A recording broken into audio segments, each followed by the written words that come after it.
여러분, 세상에는요, 진품이 있으면 가품도 있습니다. 잘 알고 있죠. 진품이야 다른 사람들로부터 인정을 받아서 또 제작되고 가치가 있다라고 하지만, 그렇다면 가품은 왜 존재하는 것일까요? 흔히 가짜라는 것은 존재하는 이유가 대체 무엇일까요? 그것은 일반적으로 진짜를 가지고 싶지만 여러 가지 형편이 되지 못해서, 또 하지만 가지고 싶은 그러한 욕망 때문에 가짜가 만들어지고, 사람들은 비록 가품이라고 하여도 자신의 만족을 위해서 소비하게 된다라고 하는 것이지요. 하지만 그러한 가품도요, 아무거나 진품을 베껴서 가짜로 만들지 않습니다. 사람들이 살만하고 혹할 만한 무엇인가를 가품으로 만들어야지 다른 사람들도 흔히 욕망에 따라서 사가게 된다라고 하는 것이지요. 여성분들로 치자면은 유명한 핸드백이나 IT로 치면은 휴대폰이나 노트북도 요즘은 가짜들도 많이 나온다고 합니다. 어쨌든 진짜가 있으면 이렇듯 가짜도 존재하는데, 이것은 신앙적인 면에 있어서도 마찬가지다라고 하는 것이죠. 특별히 신앙적인 부분에 있어서 가짜, 이단이나 잘못된 가르침, 거짓 교사들, 이런 것들은 오늘날 뿐만 아니라 과거 2000년 전 교회 역사가 시작할 때부터 계속해서 존재해 왔다라고 하는 것입니다. 진리가 있는 곳에는 항상 거짓 복음과 거짓 가르침, 이단들이 나타났습니다. 참된 복음이 있기 때문에 거짓된 복음이 있다라고 하는 것이죠. 그래서 초대교회 당시에는 여러 가지 교리적인 문제에 있어서 시비와 논쟁이 참 많이 있었습니다. 특별히 그 가운데 대두되는 것이 바로 부활에 관한, 예수님의 부활에 관한 논쟁이 참 많았던 것이죠. 일반적인 상식선에서 한번 생각해 봅시다. 사람이 죽었다가 다시 살아나는 것은 일반적인 상식선에서는 도저히 이해할 수 없고 있을 수 없는 일이죠. 마치 소설 속에서나 나오는 그러한 이야기입니다. 그때 당시 부활하신 예수님을 보면서도 믿지 못했던 사람들이 참 많은데, 오늘날을 살아가는 우리에게 있어서는 예수님을 본 적도 없고 부활하신 예수님을 만난 적도 없으면서도 어떻게 믿음을 가지고 살아갈 수 있는가? 그것은 복음이 참된 진리이기 때문입니다. 그렇다면 거짓 교사들, 이단들은 어떻게 교회 안에 갈등과 어려움들을 일으키는 것일까요? 모든 논쟁은 바로 말에서부터 시작한다는 것을 우리는 기억해야 됩니다. 이 말 한마디 때문에 온 교회가 갈등에 휩싸이게 되고 이단에 사람들이 유혹이 되고 넘어가게 된다라고 하는 것입니다. 오늘 바울은요, 자신의 아들과 같은 젊은 목회자 디모데에게 편지하면서 이러한 갈등을 유발하는 말다툼을 하지 말라고 권면하고 있습니다. 당시 디모데가 사역하는 에베소 교회에서는 우리가 아까 말씀에서 읽었듯이 후메네오라는 사람과 빌레도라는 사람이 있었는데요. 이 두 사람은 그릇된 말로서 사람들을 혼란에 빠뜨리고 있었습니다. 그들이 어떤 말을 했냐 보면은 18절 말씀에 부활이 이미 지나갔다, 더 이상 우리는 부활이 없다 라고 하면서, 안 그래도 힘들고 어려운 상황 가운데 고난과 핍박을 당하는 성도들에게 있어서 믿음을 무너뜨리게, 사람의 마음을 상실케 하는 그러한 말들을 했다라고 하는 것이죠. 그리고 이런 악한 말들은 마치 악성 종양처럼 교회 온 사방에 퍼져나갔다라고 말하고 있습니다. 그래서 바울은 사람의 말과 혀가 얼마나 악한지 경고하고 있습니다. 로마서 3장 13절과 14절 말씀인데요. 우리 한번 함께 읽어보겠습니다. 그들의 목구멍은 열린 무덤이요, 그 혀로는 속임을 일삼으며 그 입술에는 독사의 독이 있고 그 입에는 저주와 악독이 가득하고. 아멘. 흔히 만악의 근원이 사람의 입술에서 나온다고 하지 않습니까? 말 안 하고 가만히만 있어도 반은 간다, 절반은 간다라는 말이 있지요. 예수님께서도 사람의 몸 안으로 들어가는 것이 사람을 더럽게 하는 것이 아니라 사람의 안에서 나오는 것이 사람을 더럽게 한다고 말했습니다. 그 가운데서 특별히 말로서 하는 죄악과 범죄가 너무나 크다라고 하는 것이죠.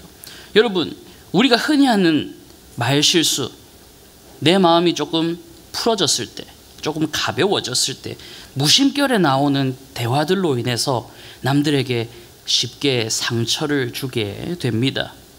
여러분, 우리가 일상 가운데 하는 대화를 한번 돌아봤으면 좋겠습니다. 나는 과연 어떤 대화를 하고 있는가? 어떤 주제로 내 마음이 편안할 때 사람들과 대화를 하고 있는가? 우리의 일상적인 대화가 과연 주변 사람들에게 도움이 되고 있을까요? 아니면 내가 하는 말 때문에 혹여나 성도들 간에 좀 시기와 다툼과 안 좋은 영향을 끼치고 있지는 않은가요? 저는 우리 모든 사랑하는 성도 여러분들이 하는 아름다운 말을 통해서 우리 성도들이 함께 화목하기를 소망합니다. 우리의 말을 통해서 교회 안에서 정말로 사랑이 넘치는 말들, 서로를 위로하고 격려하며 아끼는 그런 말들이 많아졌으면 좋겠습니다. 괜히 뒤돌아서 누구를 씹고 자기와 맞지 않는다고 사람을 비방하고 시기하고 질투하는 작은 말들 때문에 교회 곳곳에서 마치 악성 종양이 퍼지는 것처럼 갈등과 그러한 일들이 일어나게 된다라고 하는 것을 우리는 기억해야 할 것입니다. 그래서 오늘은요, 오늘 말씀을 통해 우리의 모습을 한번 돌아보면서 오늘 우리 모두가 주님의 몸된 한 지체로서, 공동체로서 우리 자신을 온전히 하나님 앞에 들여서 쓰임받기 위해서 어떻게 해야 하는지를 한번 말씀을 통해서 묵상하는 시간이 되기를 바랍니다. 그래서 첫 번째로 우리가 어떻게 살아야 되냐, 우리 자신을 하나님께 내어드리기 위해서 우리는 어떠한 삶을 살아야 되냐, 먼저는 진리의 말씀을 분별하는 삶을 살아야 됩니다. 하나님의 말씀을 먼저 분별할 수 있는 지혜가 있어야 된다라고 하는 것이죠. 오늘 본문 15절 말씀을 한번 함께 읽어보도록 하겠습니다. 너는 진리의 말씀을 옳게 분별하며 부끄러울 것이 없는 일꾼으로 인정된 자로 자신을 하나님 앞에 드리기를 힘쓰라. 아멘. 하나님 앞에 자신을 드리기를 힘쓰라. 어떻게? 진리의 말씀을 분별하여서 우리 자신을, 나 자신을 하나님 앞에 드리고 쓰임받기 위해서 힘쓰고 애써라 라고 말하고 있습니다. 오늘 본문에서는 진리의 말씀을 분별하지 못하고 부활이 이미 지나갔다라면서 사람들을 동조하고 있지요. 사도 바울은 이 디모데 후서를 쓸 때 에베소 교회에 목회하고 있는 디모데에게 이렇게 부활이 지나갔다라고 사람들을 믿음을 무너뜨리는 이 후메네오와 빌레도를 언급하고 있습니다. 이들이 말하는 것은요, 어떠한 율법에 근거한 말씀도 아니었고요, 그리고 예수님의 가르침에 근거한 말씀도 아니었습니다. 그때 당시 지배하고 있던 세속적 가치관 중에 하나였던 영지주의에 기반해가지고 부활은 없다, 부활은 없다, 영지주의에 입작하면서 사람들을 속이고 잘못된 가르침을 주고 있었다라는 것이죠. 그럼 영지주의는 무엇이냐? 당시 영지주의는요, 사람의 육신을 악한 것으로 보았습니다. 육신은 무조건 악한 것이고 영은 선한 것이기 때문에 예수님께서 부활하셨다는 것은 불가능한 일이다. 예수님이 육신을, 더러운 육신을 가지고 부활했다는 것은 있을 수 없다. 예수님은 십자가에서 죽으시고 그 영혼이 온전히 하늘로 올라가셨기 때문에 부활은 없다. 여러분, 그러니까 우리는 나중에 부활할 때 육체를 가지고 부활하지 않습니다라면서 예수님의 육체적인 부활을 거부했다라고 하는 것이었습니다. 그리고 이러한 사건은 당시 고린도 교회에서도 비슷한 상황 가운데 있었습니다. 고린도전서 15장 12절과 13절을 보면은 그리스도께서 죽은 자 가운데서 다시 살아나셨다 전파되었거늘 너희 중에서 어떤 사람들은 어찌하여 죽은 자 가운데 부활이 없다 하느냐? 이들이 바로 영지주의자들이었던 것이죠. 그리고 만일 죽은 자의 부활이 없으면 그리스도도 다시 살아나지 못하셨으리라. 예수님의 부활이 없었다면, 예수님의 육체적인 부활이 없었다면 오늘 예수님을 믿는 우리도 헛된 믿음인 것이고, 예수님의 부활이 없었다면 우리만큼 어리석은 사람이 없다라고 하는 것입니다. 사랑하는 성도 여러분, 부활이 없다면 기독교는 없습니다. 예수님의 부활이 없다면 예수님을 믿는 우리 모두는 사실은 다 망한 것입니다. 그렇지 않습니까? 우리가 부활하신 예수님을 붙들고 그것을 소망하면서 살아가고 있는데 주님의 부활이 거짓말이다, 부활이 없다 라고 한다면 우리는 잘못된 신앙과 잘못된 길로서 전혀 의미 없는 삶을 살아가고 있게 되는 것이죠. 아마 세상에서 가장 어리석고 불쌍한 사람들이 기독교인이 될 것입니다. 예수님의 부활이 가짜라고 한다면. 그리고 심지어 오늘날에도 이것을 예수님의 부활이 없다라고 생각하는 사람들이 생각보다 많이 있습니다. 믿지 않는 사람들이야 그렇다 치더라도 교회 안에 있는 사람들 중에서도 예수님이 어떻게 육체로 부활할 수 있냐? 사람은 죽으면 끝이지.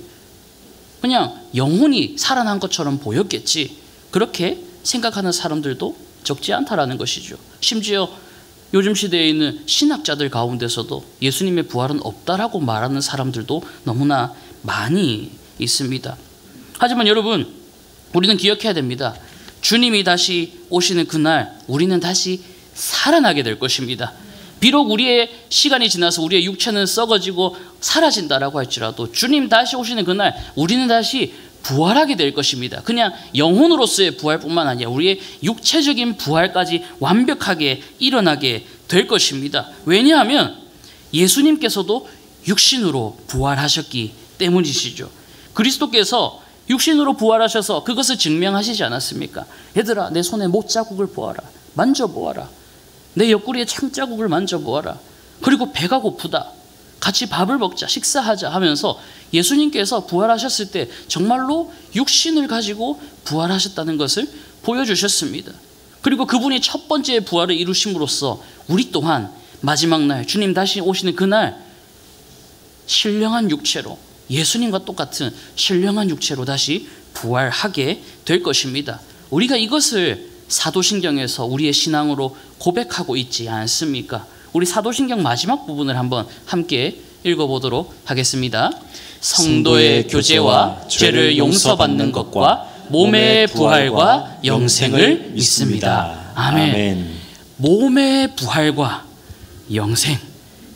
다시금 우리의 육신이 새롭게 신령한 육체로 부활하여서 그리고 주님과 함께 영원한 삶을 살게 될 것이다. 이것이 우리의 신앙 고백에 있습니다. 이렇게 매주 신앙 고백을 하고 있음에도 이것을 믿지 못하는 사람들이 참 많다라고 하는 것이죠. 이처럼 오늘 부활이 없다라고 말하는 거짓된 말들, 어리석고 무식한 변론들이 교회 안에 너무나 많이 있다라고 하는 것입니다. 부활이라는 것을 떠나서 진리적인 측면에서 봤을 때 전혀 우리에게 도움이 안 되는 어리석고 무식한 변론들이 교회 안에서 너무나 많이 일어나고 있다는 것이죠. 그러면 우리는 이러한 헛된 말들로부터 우리의 믿음과 신앙을 계속해서 흔들고 넘어뜨리려고 하는 헛된 말들로부터 어떻게 우리의 믿음과 신앙을 지켜나갈 수 있겠습니까? 그것은 진리의 말씀을 분별할 수 있는 능력이 필요하다는 것입니다. 세상의 사람들은 많은 이야기들을 합니다. 인터넷도 많은 이야기를 하고요. 뉴스도 많은 이야기를 하고요. 교회에 있으면서 너무나 다양한 이야기를 듣습니다. 근데 그 가운데 진리의 말씀이 있는가 하면 다른 거짓된 말들도 우리가 많이 있다라는 것을 알게 되는 것이지요. 그 가운데서 우리가 신앙을 잘 분별해서 지킬 수 있으려면 하나님의 말씀의 진리를 분별할 수 있어야 된다는 것입니다. 그리고 이 힘은 나 스스로 우리의 자력으로 얻을 수 있는 것이 아니라 하나님이 주시는 능력으로서 얻을 수 있게 된다라는 것입니다. 사랑하는 성도 여러분, 하나님의 말씀인 성경을 읽고 묵상하고 배우면서 성령님의 손길을 의지할 수 있는 우리 모두가 되기를 간절히 소망합니다. 그리하여서 그냥 성경 한 번 읽고 신앙생활이 끝나는 것이 아니라 계속해서 훈련을 하고 있지 않습니까? 우리 교회에서도 매년 제자 학교를 하면서 말씀에 대해서 공부하고 배우고 묵상하고 서로 교제하고 있지 않습니까? 우리 교회도 이런 열림의 장들이 많이 있습니다. 사랑하는 성도 여러분, 올바른 말씀에 올바른 진리의 말씀을 분별하기 위해서 말씀을 배우기를 소망하는 우리 모두가 되기를 소망합니다. 공부해야 합니다. 하나님의 말씀 공부해야 됩니다. 배워야 됩니다. 교회에서 매년 제자학교로 수강생을 모집할 때 정말로 말씀을 사모하는 마음으로 많은 분들이 함께 나와왔으면 좋겠습니다. 함께 하나님의 말씀을 배우고 공부했으면 좋겠습니다. 할 수 있겠죠? 아멘이십니까? 아멘 하셨습니다. 네, 많이 나와와서 말씀을 배워야 됩니다. 말씀을 안 배우면 다른 이단 사람들이 와가지고 잘못된 말 하는데 이게 맞는갑다면서 속아 넘어가는 겁니다. 왜 신천지나 이런 이단에서 교회에 침투해서 성도들을 빼가는지 아십니까? 어중간하게 알고 있기 때문입니다. 어중간하게 알고 있으니까 그들의 거짓말에, 거짓된 말에 속아서 금방 넘어가게 되는 것입니다. 그래서 우리의 신앙 올바르게 지키려면 바른 말씀, 진리의 말씀을 분별할 수 있어야 되죠. 그러기 위해서 늘 말씀을 사모하고 말씀을 배우고 공부하기를 사모하며 나아가는 그런 우리 모두가 되기를 간절히 소망합니다. 아멘. 이런 것을 떠나서 망령되고 헛된 것을 버려라면서 권면하고 있습니다. 본문 16절과 17절 말씀을 함께 읽어보겠습니다. 망령되고 헛된 말을 버리라. 그들은 경건하지 아니함에 점점 나아가나니 그들의 말은 악성 종량이 퍼져나감과 같은데 그 중에 후메네오와 빌레도가 있느니라. 아멘. 여기 본문에서 버려라, 망령되고 헛된 말을 버려라 라고 하는데 이 버려라는 말은 원어적인 의미에서는 피하라라는 말입니다. 피해라. 버리라는 것보다 더 거리가 멀죠. 쓰레기를 버리려면 내가 직접 버리지만 쓰레기를 피하라는 것은 내가 더 멀리 떨어져서 돌아가는 의미가 있지 않습니까? 마찬가지로 망령되고 헛된 말에서 멀리 떨어져라는 것입니다. 멀리 떨어져서 최대한 멀리 떨어져 서 있으라는 말입니다. 사랑하는 성도 여러분, 교회 안에서는 오직 하나님의 말씀만 붙들고 사모하기를 소망합니다. 교회 안에서요 정말로 많은 이야기들이 오갑니다. 교회 밖에 신문이나 뉴스, 인터넷에서 가져온 이야기 이런 것들 가지고 서로 이게 맞다 저게 맞다 이야기하면서 논쟁이 생기고 시비가 걸리고 다툼이 일어나고 이런 일들이 생각보다 자주 많이 일어납니다. 부디 우리 교회 안에서는 이런 일들이 안 일어나기를 소망합니다. 밖에서 이상한 말 가져와가지고 괜히 말다툼, 괜히 시비가 붙게 이런 일들이 있는 것이 아니라 교회 안에서만큼은 오직 하나님의 말씀을 더 간절히 사모하고 하나님의 말씀을 나누고 말씀을 가지고 교제하고 한 주간 삶을 나누면서 말씀으로 함께 서로 은혜 받는 그러한 시간이 되면 얼마나 좋겠습니까? 교회 안에서 오직 주의 말씀에만 집중하고 묵상하는 삶을 살아가는 저와 우리 모든 성도 여러분들이 되시기를 간절히 소망합니다. 그리하여서 오직 주님 말씀에 더 집중하며 나아가면서 하나님의 말씀의 진리를 꼭 붙잡고 나아가는 저와 우리 모든 성도 여러분들이 되시기를 소망합니다. 두 번째로 우리가 하나님 앞에 쓰임 받기 위해서는 우리 자신이 깨끗한 그릇이 되어야 된다라면서 권면하고 있습니다. 오늘 본문 20절과 21절 말씀을 함께 읽겠습니다. 큰 집에는 금그릇과 은그릇뿐 아니라 나무 그릇과 질그릇도 있어 귀하게 쓰는 것도 있고 천하게 쓰는 것도 있나니 그러므로 누구든지 이런 것에서 자기를 깨끗하게 하면 귀히 쓰는 그릇이 되어 거룩하고 주인의 쓰심에 합당하며 모든 선한 일에 준비함이 되리라. 아멘. 요즘은 아니지만 몇 년 전부터 흔히 잘 나오는 이야기들이 있죠. 흔히 금수저, 은수저, 흙수저 이런 이야기들을 아마 들어보았을 것입니다. 부모님이 경제력이 있고 부유한 집안에서 태어난다면 그 사람은 금수저를 가지고 태어났다고 합니다. 너무 부유하지는 않지만 어느 정도 부유한 가정에서 태어났다면 또 은수저에 태어났다고 합니다. 그 대신 반대로 너무나 가난하고 평범한 집안에서 태어났다고 하면 자신을 흙수저라고 말하기도 합니다. 세상에 많은 사람들이 이렇게 금수저, 은수저, 흙수저와 같은 개념으로 세상을 바라보며 살아가고 비관적으로 바라보고 있다는 것을 우리에게 보여주는 것이죠. 하지만 이런 말들도 사실은 우리를 속이는 것입니다. 내가 조금 가난하면 어떻습니까? 또 내가 혹은 부유한 집안에서 태어나면 어떻습니까? 우리의 삶을 인도하시는 분은 하나님이시지 않습니까? 가난하면 가난한 대로, 부유하면 부유한 대로 하나님이 쓰실 사용처가 있다라고 하는 것입니다. 오늘 본문에서 보면 큰 집에는 금그릇과 은그릇도 있는데 나무 그릇도 있고 질그릇도 있다고 합니다. 당연하지요. 용도가 다 다르지 않습니까? 금그릇은 금그릇대로, 은그릇은 은그릇대로 귀하게 쓰이고 또 질그릇이나 나무그릇도 그 주인의 사용에 맞는 적절한 곳에 쓰임받는다라는 것을 우리는 잘 알고 있지 않습니까? 반면에 쓰임받지 않는 그릇들은 어떤 그릇일까요? 바로 깨끗하지 않은 더러운 그릇들이겠지요. 그런 그릇이라 하더라도 이 안에 쓰레기가 담겨 있다면 그것은 올바르게 주인에게 쓰임받을 수 없다라고 하는 것입니다. 사랑하는 성도 여러분, 우리의 삶은 태어나면서부터 정해지는 것이 아닙니다.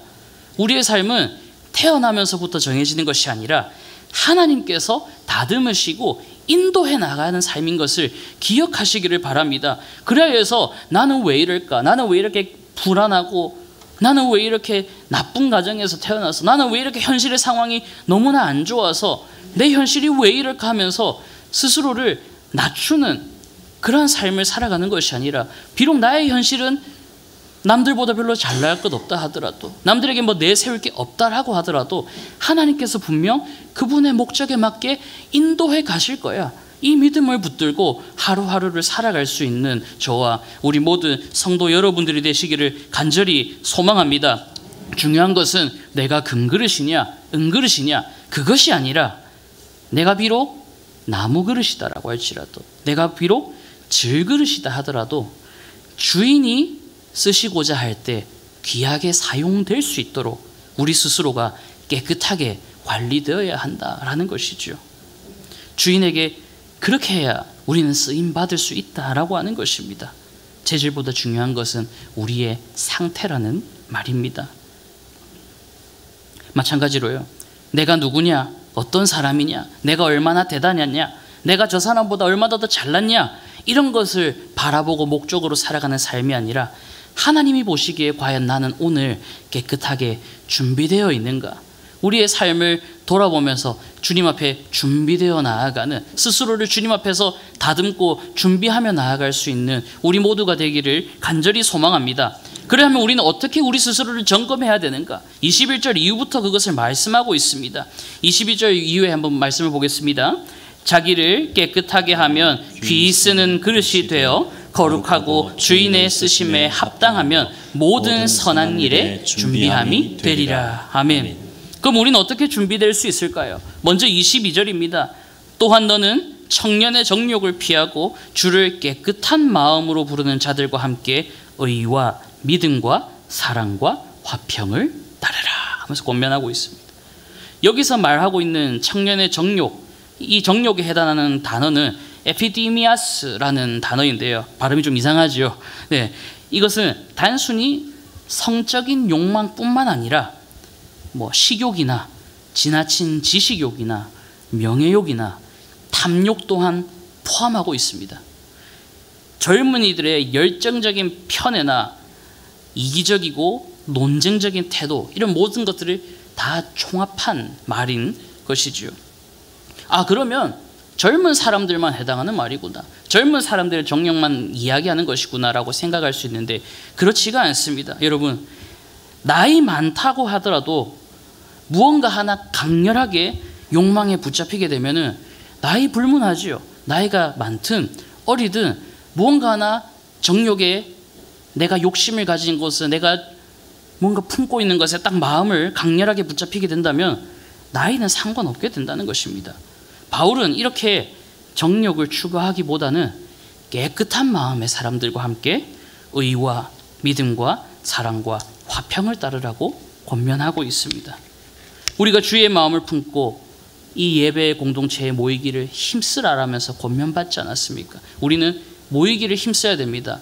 나 혼자서는 세상의 여러 가지 정욕에 쉽게 마음이 빼앗기지만 함께 주님의 몸된 교회의 지체로서 함께 믿음의 삶을 살아간다면 우리는 함께 믿음으로써 사랑하고 동역하면서 나아갈 수 있게 된다. 이러한 삶을 살아가라고 권면하고 있는 것입니다. 또 23절에 보면 어리석고 무식한 변론을 버리라고 말합니다. 모든 다툼의 원인은 이러한 변론에서 나온다라고 하는 것이죠. 그리고 마지막으로 24절에서 27절을 보면 종은 다투지 않고 온유함으로 참으라 라면서 권면하고 있습니다. 어떤 사람은 이렇게 말할 수도 있을 것입니다. 아니, 어떻게 내가 참으면서 살 수 있겠습니까? 언제까지 내가 양보해야 됩니까? 내가 언제까지 참아야 됩니까? 내가 당한 만큼 갚아야 되는 거 아닙니까? 그래야지 나도 좀 속에 쌓인 이 울분들 이런 게 좀 풀리지 않겠습니까? 성경에 보니까 눈에는 눈으로 이에는 이로 막 이런 말도 있는데 내가 당한 만큼 갚아줘야 뭐 속이 시원하지 않겠습니까? 뭐 이렇게 생각하는 사람들도 있을 것입니다.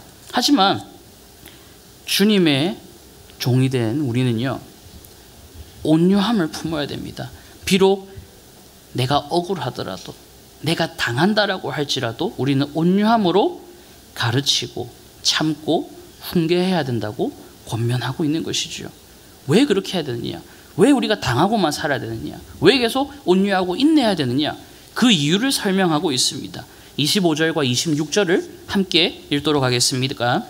거역하는 자를 온유함으로 훈계할지니 혹 하나님이 그들에게 회개함을 주사 진리를 알게 하실까 하며 그들로 깨어 마귀의 올무에서 벗어나 하나님께 사로잡힌 바 되어 그 뜻을 따르게 하실까 함이라. 아멘.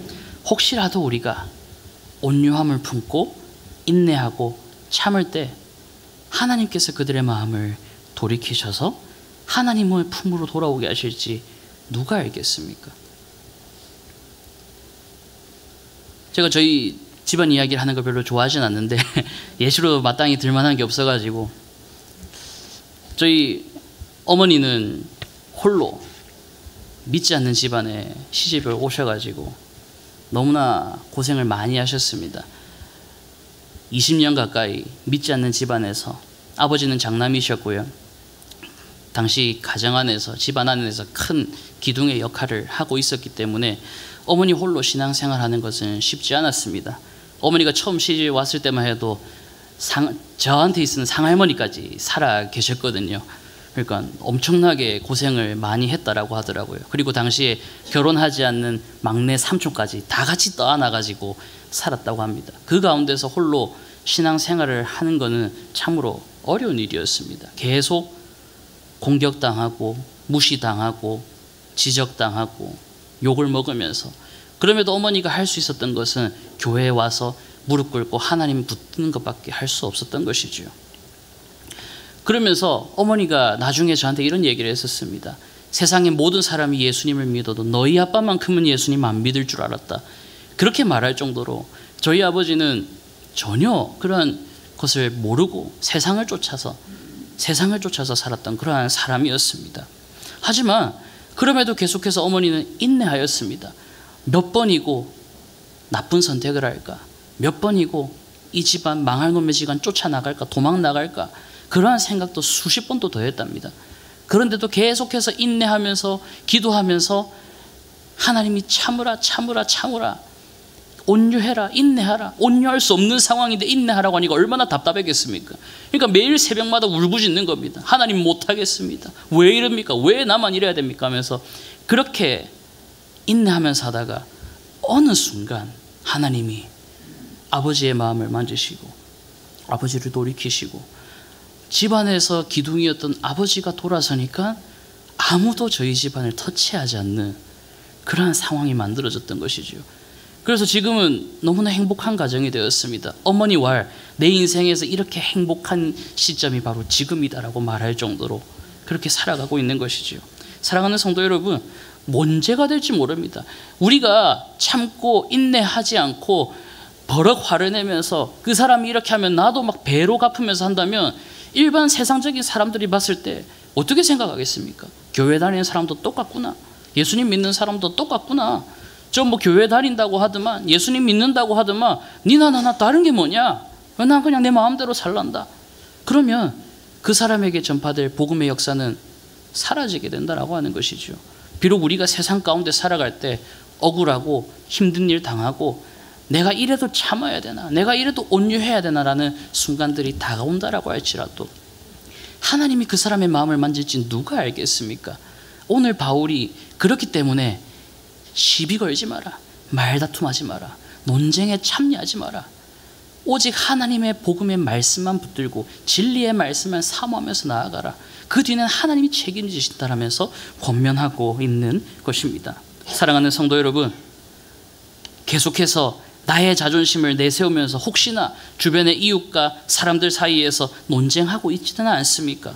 오늘 말씀을 기억하면서 온유함으로 참고 인내할 수 있기를 소망합니다. 그리하여서 우리 몸과 마음을 정말로 깨끗하게 주님 앞에 준비하는 저와 우리 모든 성도 여러분들이 되시기를 간절히 소망합니다. 아멘. 말씀을 맺겠습니다. 사랑하는 성도 여러분, 우리는 하나님 앞에 거룩하게 구별되어서 부름받은 백성이자 성도입니다. 그렇기에 우리의 삶은요, 하나님 앞에 드려지는 삶이 되어야 할 것이지요. 나 자신을 하나님 앞에 드리기 위해서 먼저 우리는 주님의 말씀의 진리를 옳게 분별할 수 있어야 된다는 것입니다. 오직 예수 그리스도의 죽으심과 그 부활의 소망을 붙들고 세상의 다른 헛된 말들, 속임이나 논쟁들에서 떠나가시기를 바랍니다. 세상 사람들이 하는 말에서 귀를 멀리 하시기를 바랍니다. 오직 주님의 말씀의 진리만 붙들며 나아가는 우리 모두가 되기를 소망합니다. 그리고 두 번째로는 하나님이 귀하게 우리를 사용하실 수 있도록 우리 또한 스스로 깨끗할 수 있도록 준비되어서 나아갑시다. 우리의 몸과 마음을 깨끗하고 정결하게 준비하여서 이 마지막 시대 주님 앞에 귀하게 쓰임 받으며 나아가는 저와 우리 모든 성도 여러분들이 되시기를 간절히 소망합니다. 아멘.